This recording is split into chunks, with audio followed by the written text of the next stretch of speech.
കള്ളം പറയുക, അഭിനയിക്കുക. പണ്ടത്തെ പോലെ അല്ലല്ലോ. അതിന് ഏത് ചെമ്പാണെങ്കിലും അതിൻ്റെ മുകളിലുള്ള കോട്ടിങ് അങ്ങ് നീക്കി തുറന്ന് കാട്ടിക്കൊടുക്കണം. അതാണല്ലോ ഇന്നത്തെ ഒരു രീതി.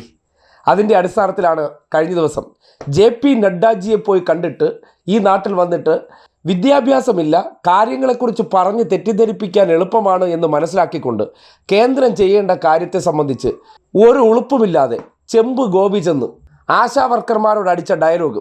എങ്ങനെ?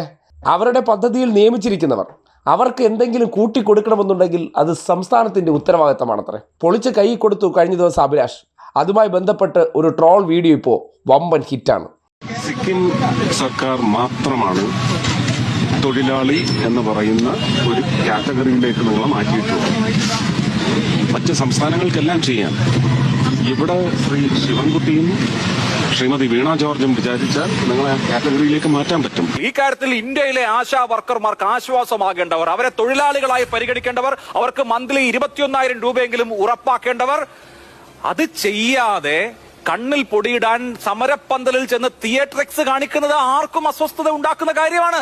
അതൊരു പൗരബോധത്തിന്റെ ഭാഗമല്ലേ? അങ്ങൊന്ന് നിഷ്പക്ഷനായി ഒന്ന് ആലോചിച്ച് നോക്കൂ.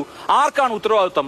ഇന്ത്യയിലെ ആശാ വർക്കർമാരുടെ പ്രശ്നം പരിഹരിക്കാൻ അതൊരു കേന്ദ്ര സ്കീമിൽ വരുന്ന കാര്യമായത് കൊണ്ട് തന്നെ പകുതി ഉത്തരവാദിത്വമെങ്കിലും കേന്ദ്ര സർക്കാരിനുണ്ടല്ലോ. അത് ചെയ്തിട്ട് ഈ സമരപ്പന്തലിൽ പോയി നല്ല ഒരു പെർഫോമൻസ് കാഴ്ചവെച്ചാൽ കൊള്ളാം എന്ന് ഞാൻ പറഞ്ഞേനെ. പക്ഷെ വളരെ മോശമായി പോയി.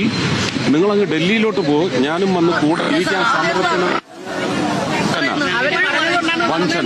ഇപ്പൊ 13,200 രൂപ കൊടുക്കുമ്പോൾ അതിൽ 9,400 സംസ്ഥാനം കൊടുക്കുന്നതാണ്.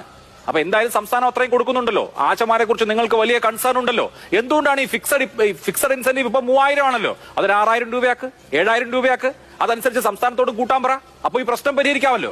പക്ഷെ നിങ്ങളുടെ ഉത്തരവാദിത്വം ഒന്ന് മറച്ചിട്ട് ഇവരൊക്കെ കൊടുത്തോട്ടെ, നമ്മള് സമരപ്പന്തലിൽ വന്നിട്ട് പിന്തുണ അർപ്പിക്കാം. സമരപ്പന്തലിൽ പിന്തുണ അർപ്പിക്കാൻ പല ആൾക്കാരുണ്ടാവും. അത് നിങ്ങൾ വേണ്ടല്ലോ. ഇവിടെ ചെയ്യാൻ പറ്റുന്നത് ചെയ്തിട്ടല്ലേ സമരപ്പന്തലിൽ പോകേണ്ടത്.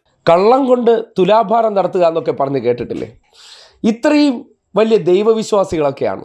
പക്ഷേ ഒരു ദൈവവിശ്വാസി എന്തായിരിക്കും എന്നതിനെ സംബന്ധിച്ച് 10 കുറിയിട്ട് കയ്യിൽ നിറയെ ചരടും കെട്ടിക്കൊണ്ട് ജീവിതം എന്താണ്, വായിൽ നിന്ന് വരുന്നത് എന്താണെന്ന് ഈ നാടിൻ്റെ മുന്നിൽ കാട്ടിത്തരികയാണ്.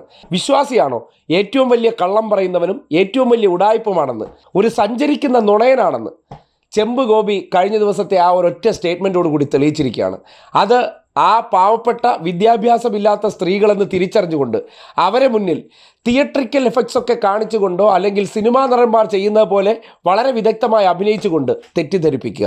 നമ്മുടെ നാട്ടിൽ ഇതുപോലുള്ള ചില ആൾക്കാർ പറഞ്ഞു പറ്റിച്ചതിന് ശേഷം ഇവരുടെ കാപട്യം തിരിച്ചറിയുമ്പോൾ നാട്ടുകാർ പറയുന്നൊരു വാചകമുണ്ട്: എന്തൊരു കള്ളനാണ്, എന്തൊരു നുണയനാണ്.